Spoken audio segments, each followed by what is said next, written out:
स्वर्ग और नर्क भौगोलिक स्थान नहीं है। यदि तुम उन्हें खोजने जाओगे तो किसी को भी कहीं पाओगे नहीं, क्योंकि वे तुम्हारे ही अंदर है। वे मनोवैज्ञानिक है। मन ही स्वर्ग है और मन ही नर्क है।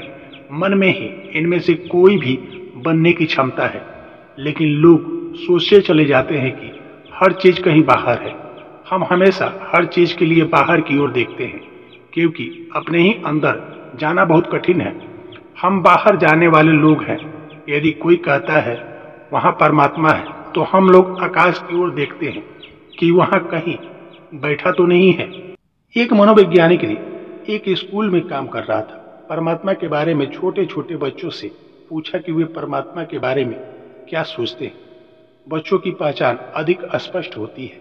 वे कम चालबाज और अधिक सच्चे होते हैं। वे मनुष्य मन के अधिक अच्छे प्रतिनिधि हैं, क्योंकि उनमें कुछ भी विकृत और प्रदूषित नहीं है। इसलिए उसने बच्चों से पूछा और सभी के उत्तर इकट्ठे किए। परिणाम बहुत हास्यास्पद था। निष्कर्ष के रूप में लगभग सभी बच्चों ने परमात्मा का कुछ इस तरह वर्णन किया था। परमात्मा एक काया व्यक्ति है, बहुत लंबी दाढ़ी है उसकी और वह बहुत खतरनाक है। वह भय उत्पन्न करता है। यदि तुम उसका अनुसरण ना करो तो वह तुम्हें नर्क में फेंक देगा, और यदि तुम उसकी प्रार्थना करते हुए उसका अनुसरण करो तो वह तुम्हें स्वर्ग और उसके सभी आनंद देगा। वह आसमान में एक सिंहासन पर बैठा हुआ सभी को देख रहा है। तुम उससे बच नहीं सकते, यहाँ तक कि वह तुम्हें बाथरूम में भी देख रहा है। बाहर जाने वाला मन प्रत्येक चीज का प्रक्षेपण बाहर ही करता है। यही है तुम्हारा परमात्मा। हंसो मत या मत सोचो कि यह एक बच्चे की धारणा है। नहीं, यह तुम ही हो। तुम भी परमात्मा के बारे में ऐसे ही सोचते हो, जैसे वो ब्रह्मांड में घूमने वाला एक जासूस हो, जो हमेशा तुम्हें अपराधी समझकर तुम्हारी खोज कर रहा हो, जिससे तुम्हें नर्क में फेंका जाए या सदा के लिए स्वर्ग दिया जाए। वह बहुत भयानक और बदला लेने वाला है।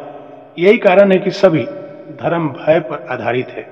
यदि तुम ऐसा करोगे तो तुम्हारी प्रशंसा की जाएगी, तुम्हें पुरस्कार दिया जाएगा, और यदि तुम ऐसा नहीं करोगे तो तुम्हें सजा दी जाएगी। लेकिन आधार भय का है। परमात्मा जैसे ठीक एक शक्तिशाली सम्राट की भांति जो स्वर्ग में सिंहासन पर बैठा है। यह पूरी धारणा ही बेवकूफी भरा है। मनुष्य का मन ही बेवकूफियों से भरा है। यह पूरा ख्याल ही मनुष्य का स्रोत ढूंढता है कि वह कैसे विकसित हुआ। गीता में इस बात का उल्लेख है कि परमात्मा ने अपनी ही छवि में मनुष्य का निर्माण किया है, जबकि वास्तविकता पूरी तरह से दूसरी ही दिखाई देती है। मनुष्य ने ही अपनी प्रतिभा के अनुसार परमात्मा का सृजन किया है। हमने ही अपनी कल्पना के अनुसार परमात्मा का प्रक्षेपण किया है। यह मनुष्य के मन का ही विस्फोट है।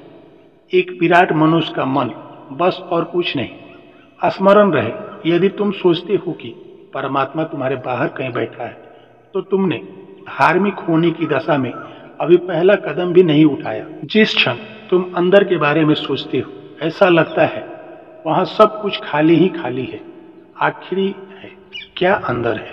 पूरा संसार बाहर है, पाप बाहर है, सदाचार भी बाहर है, स्वर्ग बाहर है, नर्क बाहर है, हर चीज बाहर है। फिर भीतर है क्या? तुम आखिर हो कौन? जिस क्षण तुम यह सोचते हो, मन बिल्कुल कोड़ा हो जाता है और उसमें कुछ भी नहीं होता। वास्तव में प्रत्येक चीज अंदर ही है, बाहर तो मात्र उसका प्रक्षेपण है। तुम्हारे अंदर भय है, तब वह भय की नर्क का प्रक्षेपण करता है। नर्क केवल तुम्हारे ही अंदर भय के पर्दे पर प्रक्षेपित की गई एक छवि है। क्रोध और ईर्ष्या आदि का जो भी विष तुम्हारे अंदर है, और सभी दुष्ट भावनाएं जो भी अंदर है, नर्क उसी का प्रक्षेपण है। फिर स्वर्ग भी तुम्हारे अंदर जो भी सुंदर और शुभ है और जो कुछ ही महत्वपूर्ण है, उसकी ही प्रक्षेपण छवि है। शैतान है मनुष्य का पतन और परमात्मा है मनुष्य का उदास स्वरूप। परमात्मा है तुम्हारी शक्तियों की सर्वोच्च संभावना, और शैतान है तुम्हारा सबसे अधिक पतन। शैतान जैसे किसी व्यक्ति का कहीं भी कोई अस्तित्व नहीं। तुम्हारे उससे कभी मुलाकात होगी नहीं, बेशर्त कि तुम स्वयं ही शैतान ना बन जाओ। तुम्हारी परमात्मा से भी कभी भेंट होगी नहीं, यदि तुम स्वयं परमात्मा ही ना हो जाओ।